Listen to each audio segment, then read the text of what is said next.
लक्ष द्या आता. काल आपण जे पाहिलं म्हणजे जे वेव्हलेंथच्या किमती पाहिल्या त्या वेव्हलेंथच्या किमतीवरती आता आपल्याला प्रॉब्लेम सोडवायचा आहे. क्वेश्चन आहे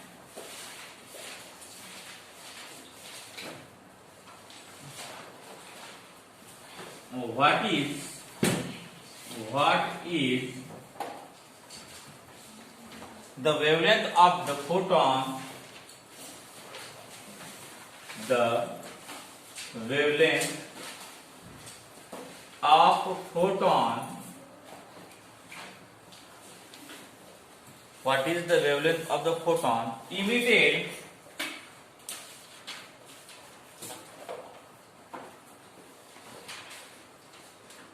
during the transition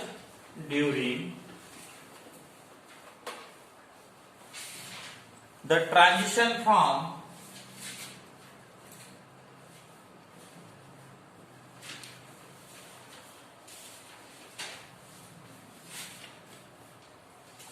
the orbit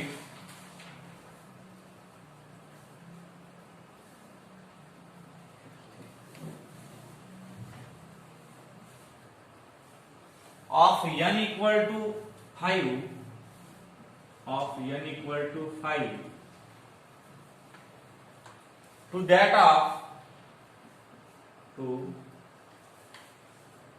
of n equal to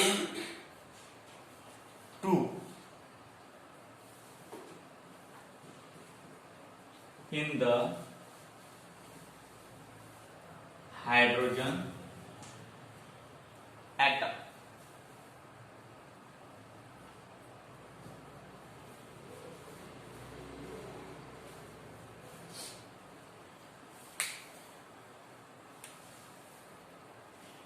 Here problem, let's see. What is the wavelength of photon?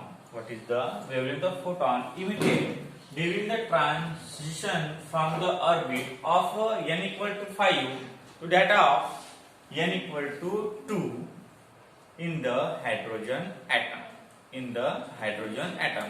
आता for this given काय आपल्याला पाहायचं?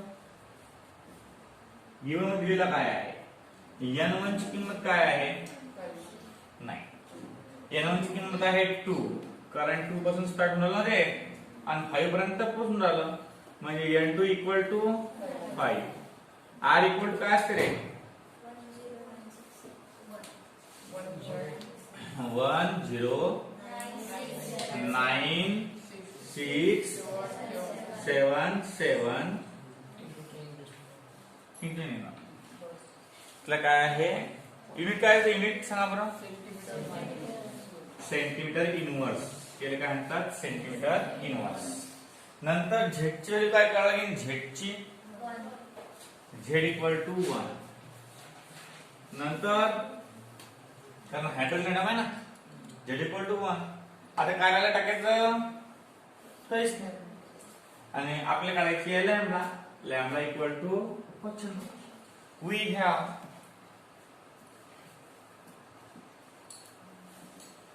काय म्हणतात आपल्याला? Rydberg equation. रेडबर्ग इक्वेशन काय असते? 1 upon lambda equal to R Z चा square in a bracket 1 upon n1 चा स्क्वेअर मायनस 1 अपॉन n2 चा स्क्वेअर. जमला? आता बघा पुढे काय आहे तर 1 upon lambda equal to R किती आहे? आर 109677 into 1 चा स्क्वेअर इन चौकुटा ब्रॅकेट 1 अपॉन 4 चा स्क्वेअर 2 चा स्क्वेअर इन 2 चा स्क्वेअर मायनस 1 अपॉन 5 चा स्क्वेअर. नंतर 1 upon lambda equal to 9677 in a bracket 1 upon 4 minus 1 upon 20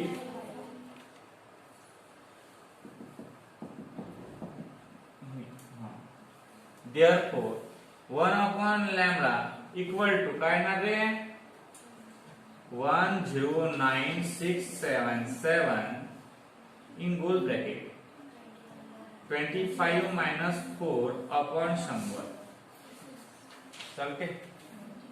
नंतर 1 upon lambda equal to 109,677 into 21 upon 100. मग 1 upon lambda equal to 1096.77 into 21. हा जो 100 आहे हा 100 आपण 2 पॉइंट नंतर पॉइंट देऊन द्या.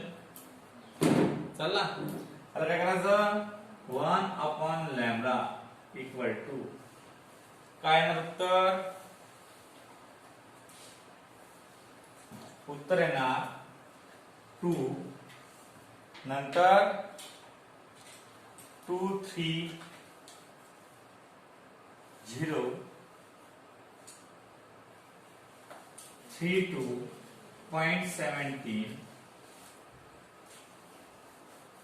आणि देअरफोर आता पुढे काय येणार सांगा बरं.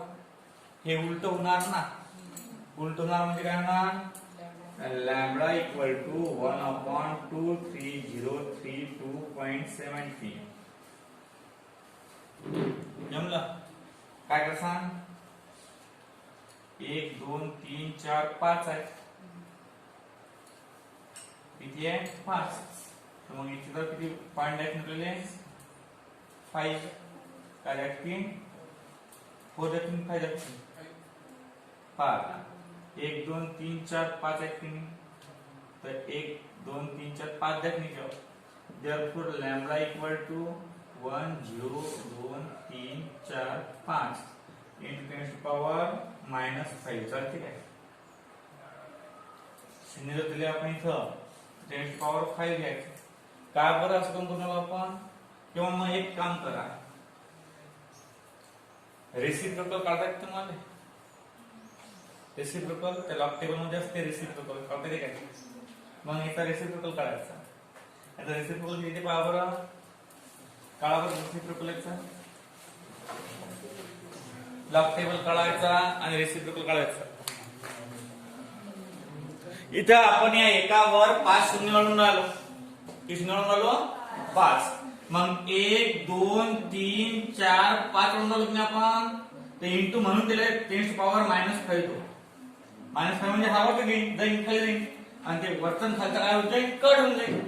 आता पहा काढा बरं 1 2 3 4 5 6 कॅरेक्टरिस्टिक किती यायचा 5.0000. 10 च्या 0 मध्ये 0 जातात. जमला मायनस याचा कॅरेक्टरिस्टिक पावर किती येतं 1 2 3 4 5 म्हणजे 4 1 पॉइंट 23 च्या 0.3 मध्ये पहा लॉग मध्ये 23 च्या 0.3 मध्ये पहा लवकर. 23 च्या 0.3 मध्ये येते 36 23. दोघांची करायची मायनस. 10 तून 3 गेले 7 राहिले हातचा वापिस दिला. 10 तून 3 गेले 7 राहिले हातचा वापिस दिला. 10 तून 7 गेले 3 राहिले हातचा वापिस दिला. 10 तून 4 गेले 6 राहिले हातचा वापिस दिला 0. 63 च्या 7 मध्ये अँटीलॉग बघा. 63 च्या 7 मध्ये अँटीलॉग बघा.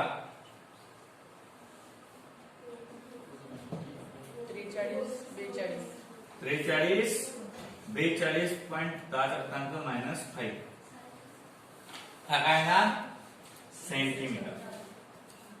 काय ना हा सेंटीमीटर. कारण कसं आहे सेंटीमीटर इनव्हर्स त्याचा वर्टिकल काय होईल सेंटीमीटर. आता या सेंटीमीटरचं रूपांतर तुम्हाला कशामध्ये करायचं आहे नॅनोमीटर मध्ये करायचं आहे. कशामध्ये नॅनोमीटर मध्ये. मग याला 10 to power 7 न मल्टिप्लाय करायचं सेंटीमीटर साठी. मग काय ना lambda equal to 4.342 into 10 to power -5 into 10 to power 7 nanometre. उत्तर पण समजा झालं बरं. फक्त कसं आहे आपण नॅनोमीटर मध्ये करून कन्वर्ट. मग लॅम्बडा इक्वल टू काय येणार 4.342 into 10 to power 2 नॅनोमीटर म्हणजे लॅम्बडा इक्वल टू आणि it is our final answer lambda. Nanometre मध्ये कन्वर्शन केलं आपण त्याचं. आता तुम्ही लिहून घ्या, मी समजावतो हे डबल. पहा, what is the wavelength of the photon emitted during the transition from the orbit of n equal to 5 पासून तो काय होऊन राहिला 2 जवळ जाऊन राहिला. म्हणजे पहिले आपण फायनल घेत असतो, नंतर इनिशियल घेत असतो. फायनल कोणती यायची n equal to 2 हे फायनल आहे. कारण कसं आहे, जाते तो पण इमिट होऊन राहिला म्हणजे तुम्ही येऊन राहिला, म्हणजे हा झाला n2. टाइम कसा पडला तर कसं आहे, समजा एक हे 5 आणि हे 2, तर पहिली इथे आहे तो इथून खाली येऊन आला 2 वर, म्हणजे इनिशियल स्टेट कोणती त्याची वरची, फायनल कोणती ना खालची. म्हणजे n1 इक्वल टू 2 आणि n2 इक्वल टू काय येणार 5. किंमत टाकली आपण n1 equal to 2 n2 equal to 5. म्हणजे हे कोणत्या प्रकारचे सिरीज आहे,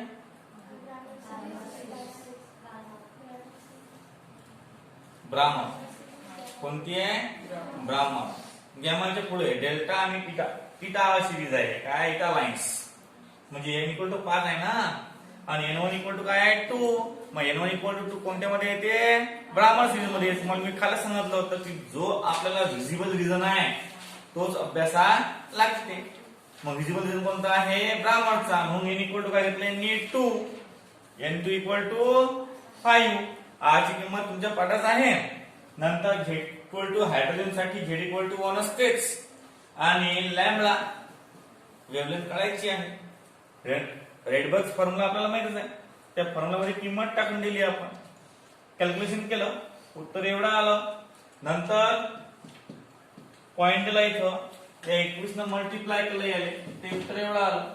बाय इन्व्हर्ट इंटू हा इथं लॅम्बडा ठिकाणी, लॅम्बडा इथे ठिकाणी आलं.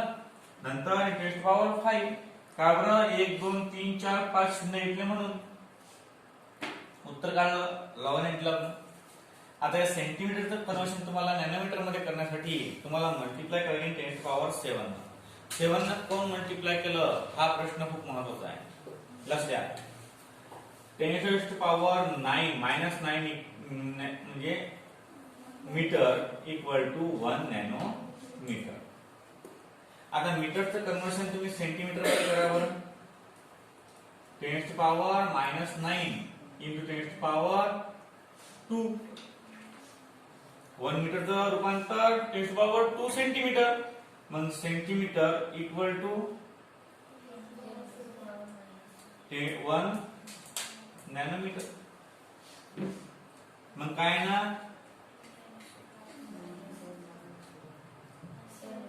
10 power minus 7 centimetre equal to 1 nanometre. मग नॅनोमीटर मध्ये कन्वर्शन करायसाठी हा जो पॉवर आहे, हा पॉवर काय आहे ना पॉझिटिव्ह. कसा 1 सेंटीमीटर इक्वल टू हा 7 खाली गेले, मग हा मायनस आहे खाली गेला, वरती गेला काय plus.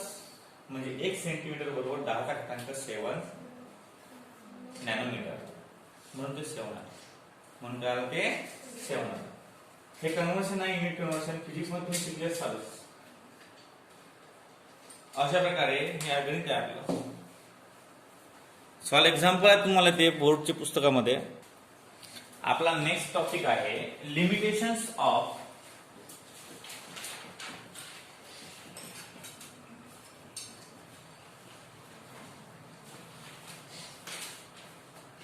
Bourse atomic model.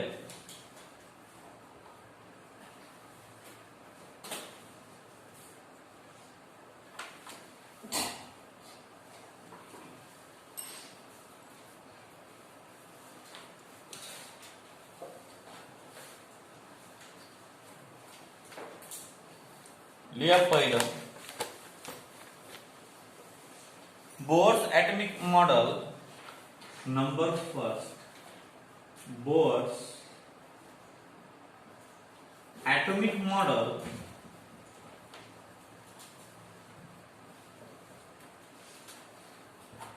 failed to account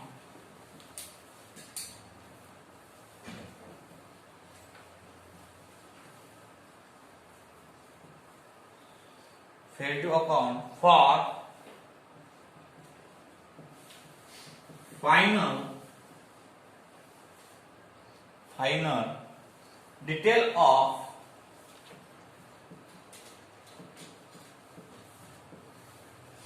final detail of hydrogen atom spectrum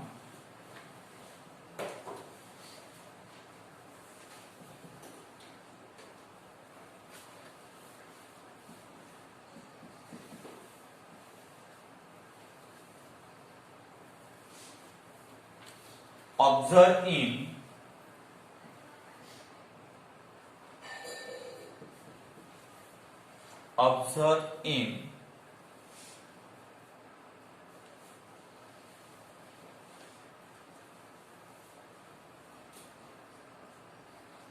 new apparatus.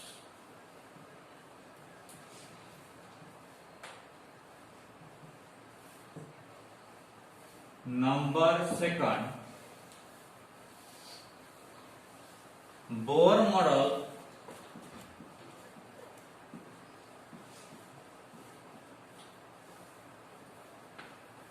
was unable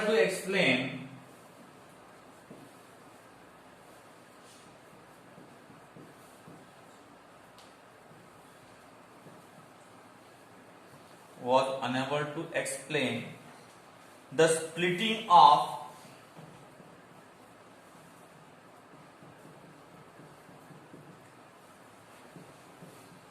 spectral line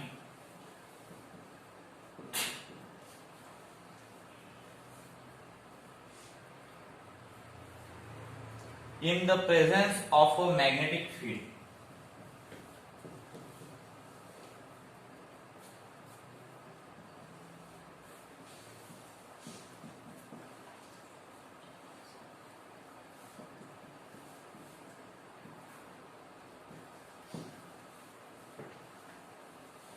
Number third, Bohr's theory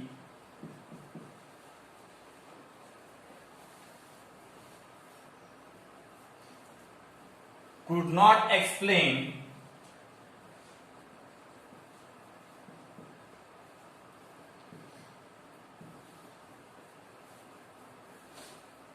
the splitting of spectral line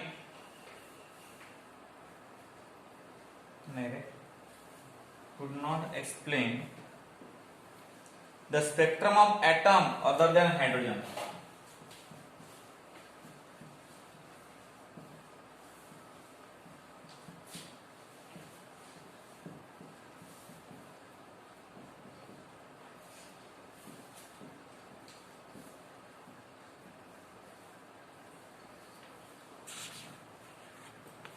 आणि चौथा, Bohr theory failed to explain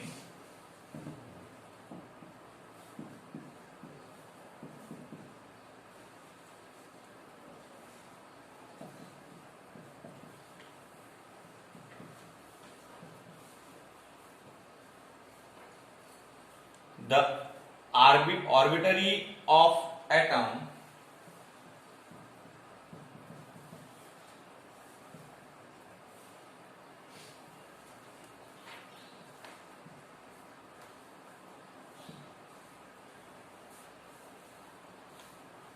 to form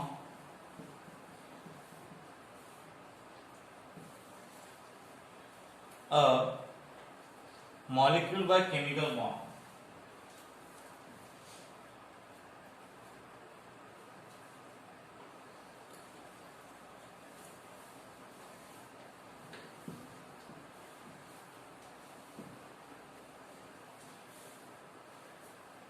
Bonds.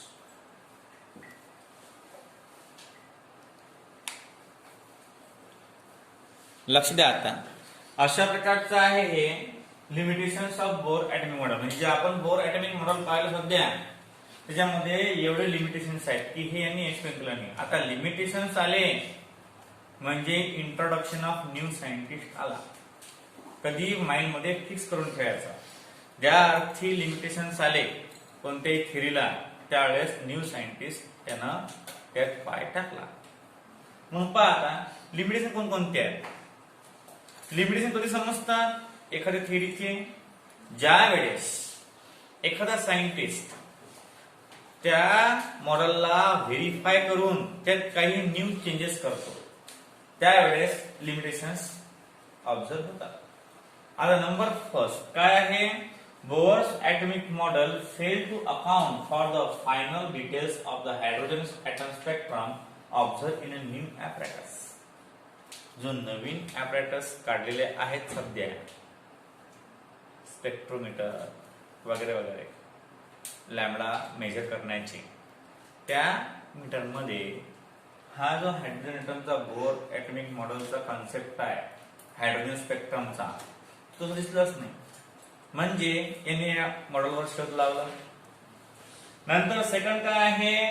Bores model was unable to explain the splitting of spectral line in the presence of magnetic field. ज्यावेळेस आपण magnetic field लावतो एखाद्या ॲटमला त्यावेळेस ज्या lines असतात त्या स्प्लिट होतात. काय होतात. स्प्लिट म्हणजे घसरतात. स्प्लिट म्हणजे काय होतात. घसरतात म्हणजे एका ठिकाणी दुसऱ्या ठिकाणी जातात. Just like a magnet. Same poles are जर आपण जवळजवळ घेतले तर काय होतात ते स्प्लिट होतात. काय होतात ते स्प्लिट. मग तशा प्रकारचे हे लाईन जे होतात हे मॅग्नेटिक लाईनच्या प्रेझेन्स मध्ये काय होतात हे स्प्लिट होतात. नंतर हे एक्सप्लेन करू शकला नाही म्हणजे याने करून पाहिलं. याने मॅग्नेटिक फील्ड लावून पाहिली. नवीन सायंटिस्ट लोकांनी दिला. मग सेकंड थर्ड काय आहे. Bohr's theory could not explain the spectrum of atom other than hydrogen. ते आपण पहिल्यापासूनच पाहून राहिलो. मग आलाच नाही विचार आपल्या की फक्त हायड्रोजन आणि बाकीचे मग बाकीचे काय टाकायला की कुठे सर्वांकडे समान पाहिजे की नाही. मग फक्त हायड्रोजनच घेऊन बसा तुम्ही तर बाकीचं काय. अजून 117 एलिमेंट बाकी आहे. मग तिचं काय. पण फक्त एकाच एलिमेंट साठी दाखवलं हे लिमिटेशन्स आहे. नंतर पहा Bohr's theory failed to explain a orbitary of atom to form a molecule by a chemical bond. म्हणजे ऍटम पासून मॉलिक्यूल कसे फॉर्म होतात ते या थेरीनं सांगितलेलंच नाही. कसे फॉर्म होतात ऍटम पासून molecule.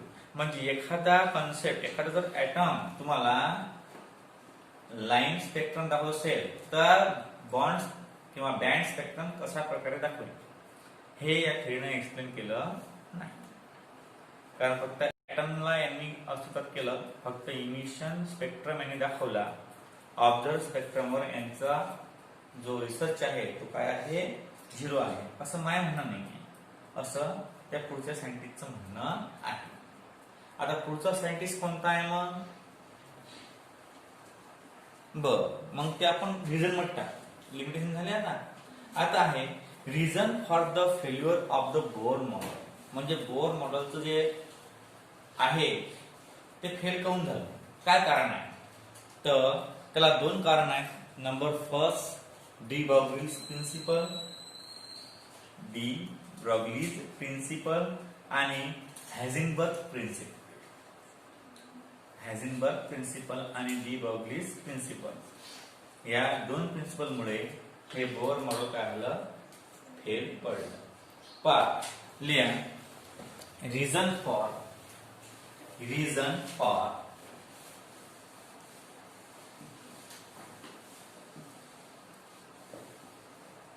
failure of Bohr's atomic model. Reasons of failure of Bohr's atomic model. Reason चं स्पेलिंग काय आहे. Reasons of failure करे हाँ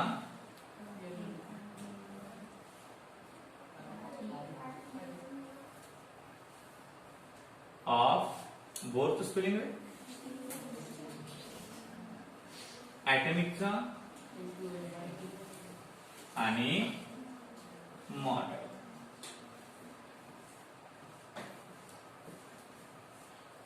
Reasons. There are two reasons.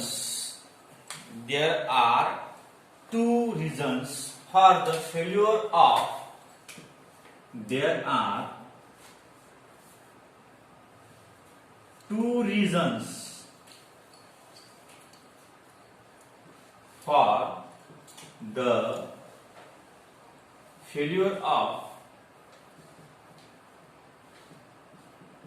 Bohr's atomic model. मग कोणकोणता पहिला?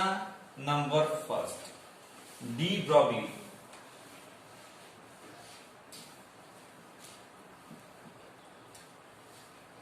D Broglie. ब्रॉग्लीचं स्पेलिंग लिहा, BROGLIE. BROGLIE.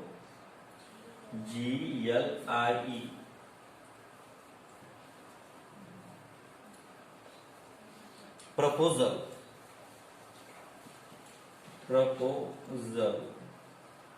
of dual behavior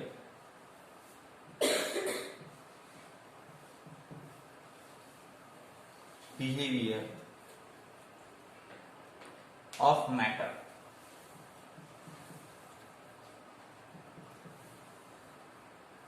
And second, Heisenberg principle. HEISEN.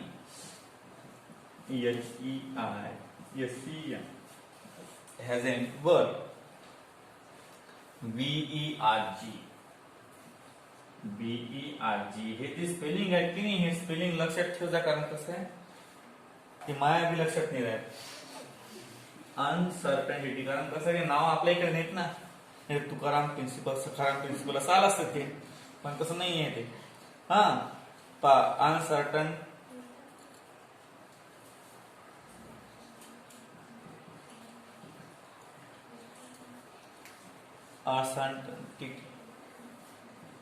Principal.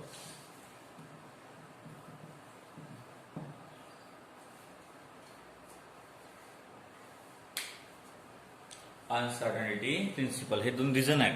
त्यासाठी हे दोन रिझन आहेत या मॉडेलला फेल करण्यासाठी. आता काय म्हणणं आहे, de Broglie proposal of dual behaviour of matter. म्हणजे कोणतंही मॅटर हे दोन प्रकारचे रूप दाखवते. ड्युअल बिहेवियर म्हणजे दोन प्रकारचे असतात. तुम्ही बी दोन प्रकारचे असा, इथं कसे असता, घरी कसे असता, साऱ्या गावाला माहित आहे. हा म्हणजे कसं की इथं कोणत्या कंडिशनला तुम्ही बसता आणि घरी काय करता हे सर अलग अलग आहे, बिहेवियर आहे. मग तुम्ही सुद्धा मॅटरच आहे नाही.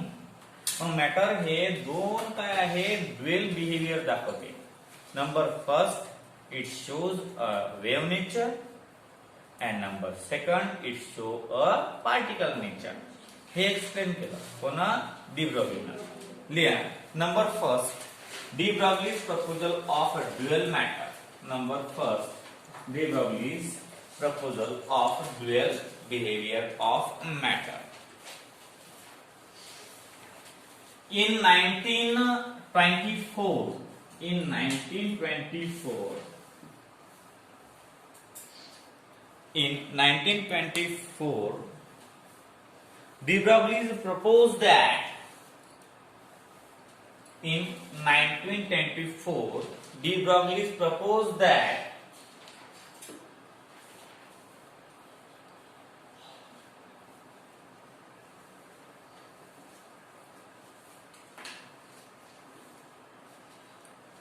the matter show dual behavior.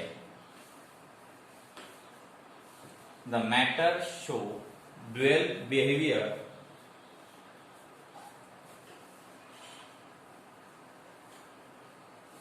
that is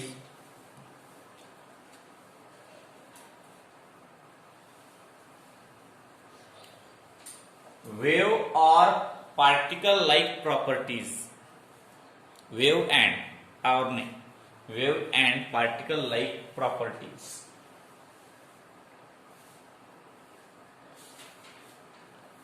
Wave and particle like property. This means that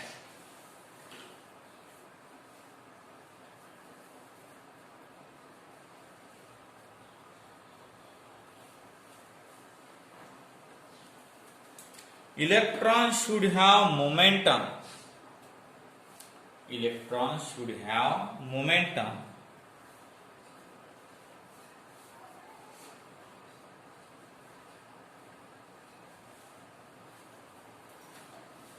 And he state the relation between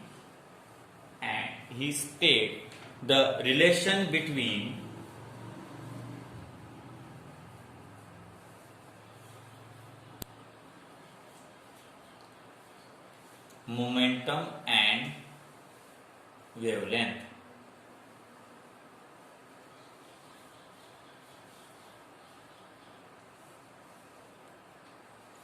That is lambda equal to h upon mv equal to h upon p, where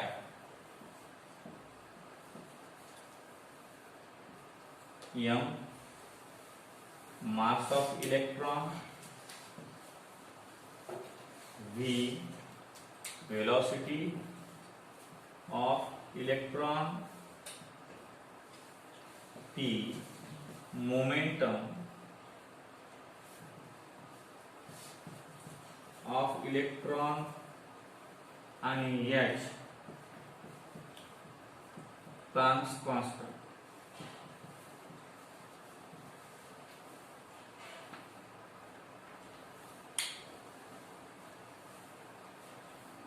झालं?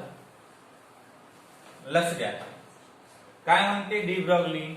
De Broglie म्हणते की जो आपला electron आहे तो electron dual character show करते. Electron particle nature सुद्धा दाखवते आणि इलेक्ट्रॉन वेव्ह नेचर पण सुद्धा दाखवते. म्हणजे दोन्हीही नेचर दाखवल्यावर म्हणजे काय शो करते की मोमेंटम शो करते. काय करतो? मोमेंटम. पार्टिकल साठी मास आणि वेव्ह साठी व्हेलॉसिटी. म्हणून दोन्हीही नेचर काय करतो? शो करते. म्हणून मोमेंटम आपल्याला म्हणजे रिलेशन सांगितलं डी ब्रॉग्लीनं की wavelength of a electron is inversely proportional to the momentum. काय सांगितलंय मी? Lambda wavelength of electron is inversely proportional to the momentum. आता हे इक्वल साइन केल्याबरोबर वेव्ह नेचर साठी आपण प्लँकची थेरी एक्सप्लेन केली होती. प्लँकने हेच म्हटलं होतं. काय म्हटलं होतं की इलेक्ट्रॉन हा दोन प्रकारचे काय दाखवते? नेचर दाखवते. वेव्ह नेचर आणि पार्टिकल नेचर. मग आपण या कॉन्स्टंट ठिकाणी प्लँक कॉन्स्टंट घेतला आणि अपॉन पी. तुम्हाला माहिती आहे मोमेंटमचा formula. Momentum is the product of mass and velocity. मग लॅम्बडा इक्वल टू काय जाईल आपल्याला? h upon mv. मग अशा प्रकारे हे एक नवीन कन्सेप्ट जी कोण? जी पहिला सायंटिस्ट कोणता होता? पहिला सायंटिस्ट बोअर. बोअरनं दिली नाही ती यांनी शोधून काढली. and this contradict the Bohr's atomic model. atomic मॉडेलला एक पहिली जी धक्का बसला, धोकादायक धक्का, तो हा बसला lambda equal to h upon momentum. हा नंतर सेकंड जो आहे वर्नर हेझेनबर्ग इन 1927. काय म्हणे तो 1927 मध्ये? Heisenberg second.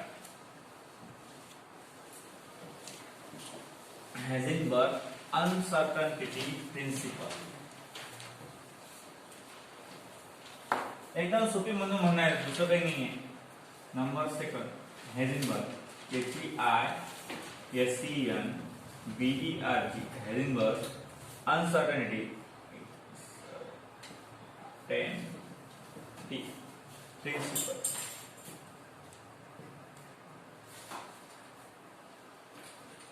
पाठ काय म्हणणं याचं म्हणणं आहे लिहा. It is impossible to determine simultaneously. It is impossible. It is impossible to determine simultaneously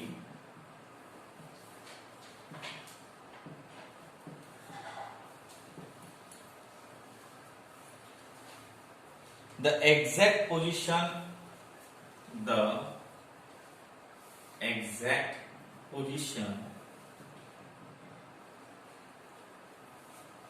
and momentum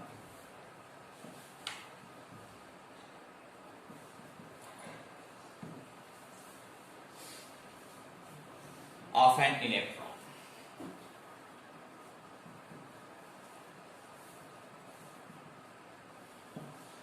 म्हणजे हे इम्पॉसिबल आहे. काय इम्पॉसिबल आहे की इलेक्ट्रॉनचं पोझिशन आणि मोमेंटम एका मागे एक काढणं इम्पॉसिबल. तुम्ही पोझिशन सांगून आले की हा इथून एन वर गेला, N2 वरून N1 वर आला, 5 वरून 2 वर आला, 2 वरून 5 वर गेला. हे एका नाहीच आहे. म्हणजे पोझिशन बी सांगू शकत नाही, मोमेंटम कितीच्या स्पीडनं आला तुम्ही तेही सांगून राहिले. 1372 किलो जूल पर सेकंड या स्पीडनं आला तो, खालून वरती आला. पण एका वेळा हे दोन्ही गोष्टी समजून सांगू शकत नाही आपण. एका वेळा फक्त काय होईल, एकच गोष्ट सांगितल्या जाईल, दोन गोष्टी सांगितल्या जातील नाही. अशा प्रकारे कोण मांडलं, हेझनबर्ग अनसर्टेनिटी प्रिन्सिपल मांडला. आता हा प्रिन्सिपल डीप मध्ये आपण उद्या लेक्चर मध्ये बघू, कारण याच्यामध्ये थोडासा प्रॉब्लेम आहे आपल्याला की हा एक फेलच पडते पुढे चालून. पण कसं आहे की हा एक्शन डीपली करायचा आहे आपल्याला. तो डीप फक्त फॉर्म्युला लक्षात ठेवा. पण हायझेनबर्ग आहे याच्यावर प्रश्न विचारले जातात 101%. आणि म्हणून हा प्रिन्सिपल डीपली घेऊ नंतर आपण. फक्त लक्षात ठेवा हे वाक्य की मोमेंटम आणि पोझिशन एक वेळा काढता येत नाही, त्याला अलग अलग प्रयोग करावे लागतील. दोन प्रयोग करावे लागतील, एक प्रयोग करावे लागतील, दोन. फक्त त्याला लक्षात ठेवा.